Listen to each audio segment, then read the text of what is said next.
Hello, everyone. Welcome to Celsius 233, your go-to place for fiction book summaries.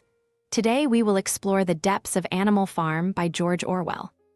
Animal Farm by George Orwell, published in 1945, is a satirical allegory of the Russian Revolution and its aftermath, reflecting on the rise and corruption of totalitarian regimes. Set on a farm, the story explores how revolutionary ideals can be manipulated and betrayed by those in power.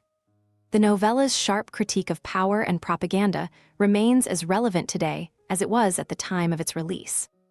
Plot summary. Under the shadow of the twilight, the farm lay still, yet within its heart, the animals stirred with a quiet, growing discontent. Mr. Jones, the owner of Manor Farm, stumbled drunkenly to bed each night, indifferent to the suffering of those who toiled under his rule. Among them was Old Major, a wise and revered boar who called a secret gathering in the barn. There, he shared his dream of a world free from the tyranny of humans, where animals could live as equals, masters of their own destiny. His stirring words planted the seeds of rebellion in the minds of his listeners. Shortly after, Old Major passed away, but his vision lived on. The pigs, recognized as the most intelligent of the animals, took charge of organizing his ideas into a philosophy they called animalism. Chief among them were Napoleon, a cunning and imposing boar, and Snowball, his eloquent and idealistic counterpart. Together with Squealer, a persuasive pig with a silver tongue, they spread the doctrine across the farm. Though met with skepticism by some, the teachings gained traction, particularly among the hardworking Boxer, the maternal Clover, and the other loyal animals. One fateful day, the long-anticipated moment arrived. Starved and mistreated, the animals rose in rebellion. Overwhelming Mr. Jones and his men, they seized control of the farm, renaming it Animal Farm. Joy surged through the creatures as they tore down the symbols of their oppression and vowed to uphold the 7 commandments of animalism, inscribed on the barn wall. Chief among these was the declaration that all animals were equal. Initially, the farm thrived under its newfound freedom. The animals worked tirelessly, fueled by the belief that their labor was for the common good.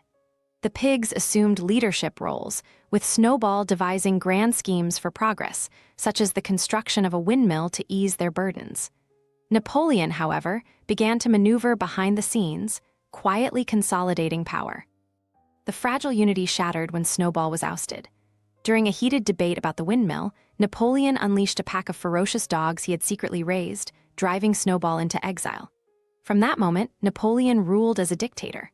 Under his command, the animals' lives grew harsher, though the pigs, shielded by layers of propaganda spun by Squealer, assured them that all was well. The windmill project, now Napoleon's initiative, became a symbol of their collective toil and sacrifice.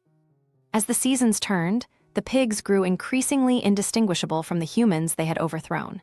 They appropriated privileges, indulged in luxuries, and manipulated the commandments to justify their actions. The windmill, once a beacon of hope, became a tool of exploitation. Boxer, the farm's most dedicated laborer, embodied the spirit of perseverance, but even his unyielding strength could not protect him from the ruthless realities of the regime. When he collapsed from overwork, he was callously sold to the knacker, despite promises of care. Time dulled the animals' memories of the rebellion's ideals.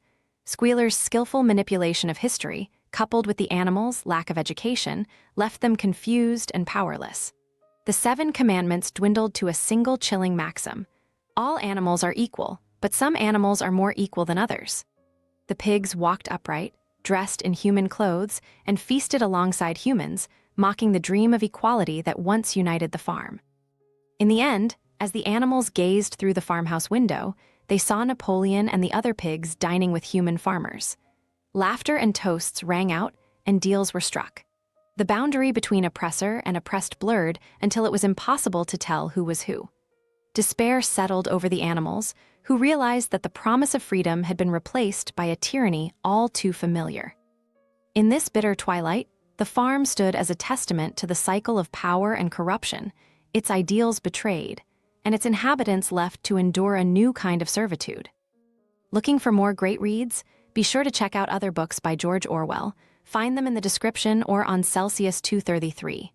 Remember, while our summaries capture the essence, they can never replace the full experience of reading the book. If this summary intrigued you, consider diving into the complete story, buy the book, and immerse yourself in George Orwell's original work.